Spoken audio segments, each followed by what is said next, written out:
sociedad, por eso se llama sociedad. Los valores, tenemos, ahora yo te digo, todos los valores de la sociedad están vigentes y deben de ser vigentes y son correctos para que la sociedad continúe evolucionando o no, o sí o cómo. Desde tu punto, claro, evolucionar quiere decir hacerlo mejor, ¿verdad? Evolucionar es algo que te va a llevar a algo mejor. Ahora, ¿tú piensas que la evolución, el tener homosexuales en todos lados, que los niños y todos crezcamos con esa sociedad aceptada, es evolucionar o es al contrario de evolucionar? ¿Me estás preguntando? Sí. Es que no, yo no veo que el asunto de la homosexualidad haya evolucionado, sencillamente es natural, no aceptado culturalmente. Se lleva a las urnas, se aprueba la proposición 8 y se elimina el matrimonio entre personas del mismo sexo en California, un estado muy liberal, muy liberal. ¿Qué podemos esperar del 17 de febrero?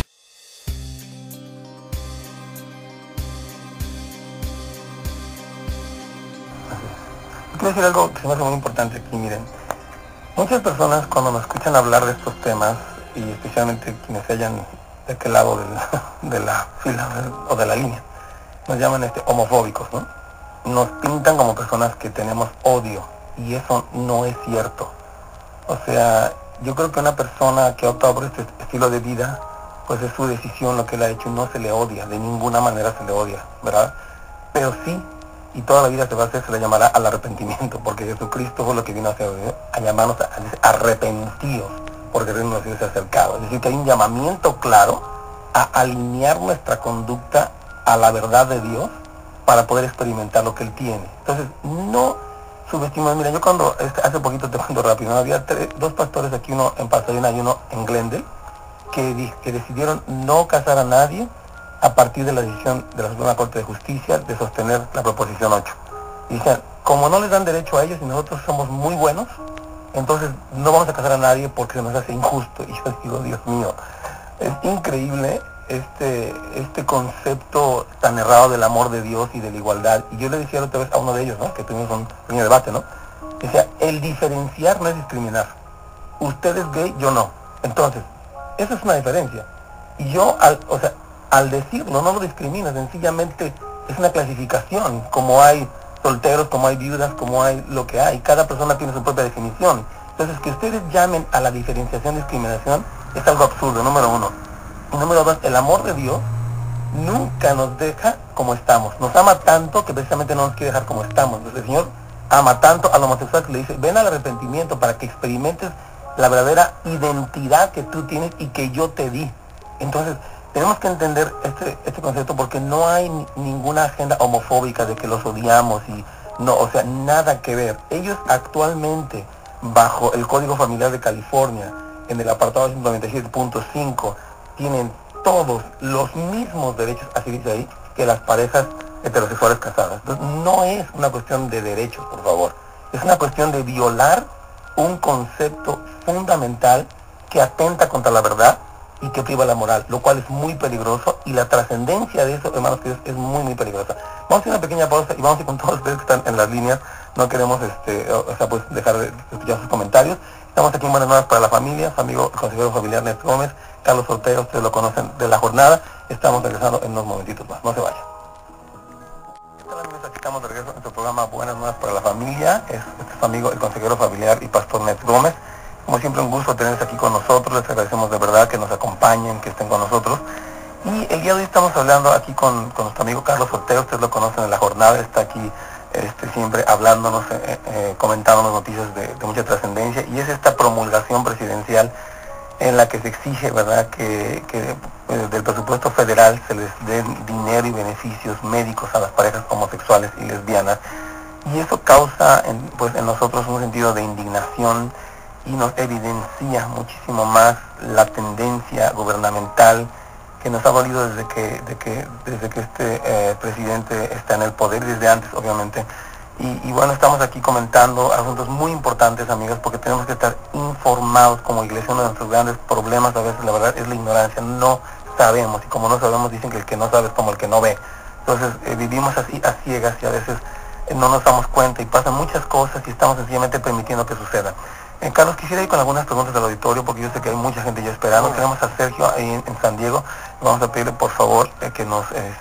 ¿Cómo está, Sergio? Buenas... Perdón, un segundito, es en la línea 5, aquí estamos. Sergio, díganos cuál es su pregunta, por favor. ¿Qué tal? Buenos días, Pastor Net. Les hablo aquí Sergio, de San Diego. Buenos días. Quien se comunica tanto con ustedes por correo. Gracias. Mire, ya lo he comentado en el pasado, que incluso usted es el único que le he escuchado hablar sobre los derechos de los niños a tener un padre y una madre. Y el por qué. Y escuché su magnífico programa de hace unos días hablando precisamente sobre eso. Y sí me gustaría que se hiciera más hincapié y por todos los medios, porque estos derechos a estos señores para el matrimonio les da el derecho a adoptar. Y eso significa prácticamente entregar a los niños a un abuso sexual legalizado. Se los van a convertir en homosexuales. Y después cómo se va a y lo que comentaban ustedes hace rato, cómo se va a reproducir la raza humana en el futuro. Ahora no sé cuánto duremos, pero es una violación contra los derechos del niño a crecer, así como el aborto es una violación al derecho de nacer. También el niño tiene sus derechos, y si hablan de derechos, pues hay que contradecirles y decirles, bueno, ¿y los derechos de los niños qué? Efectivamente, yo creo que es algo que a veces se ignora, Carlos, en todos estos diálogos que se hablan de que tenemos derecho y tenemos derecho, bueno, y los derechos de ellos. Nosotros sabemos que el niño surge de la unión de una mujer, y obviamente en estas parejas tendrá que ser desprendido de uno de los dos que dio origen a este bebé, a este niño. Entonces esto es antinatural. Ese es un punto clave, lo hemos comentado en ocasiones diferentes, tú y yo, el derecho inalienable de un niño a tener un padre de familia mujer y un padre de familia varón. Así es. Una de las observaciones que con frecuencia hacen los homosexuales y las lesbianas, que dicen ellos insistir en tener el derecho de matrimonio, es que ¿quién eres tú para decir lo contrario? Así es. Y yo creo que una manera de responderles, y la única manera válida de responder, creo yo, y efectivamente, es decir, yo no. Dios en su obra creativa ha designado el acto de reproducción a exclusividad de todas otras combinaciones para el hombre y la mujer. Dios ha discriminado que un hombre y una mujer, únicamente un hombre y una mujer, pueden proveer sus respectivas sangre para propósitos de esto. Y cuando les presentas esto, entonces inmediatamente tienes la otra capa de esto, que es quién otorga a el niño un derecho, Dios, y lo da en virtud de cómo nació el bebé. Efectivamente. ¿Sí me entiendes? Entonces el derecho del bebé a tener una mujer y un hombre como sus padres verdaderos es fundamental en todo esto.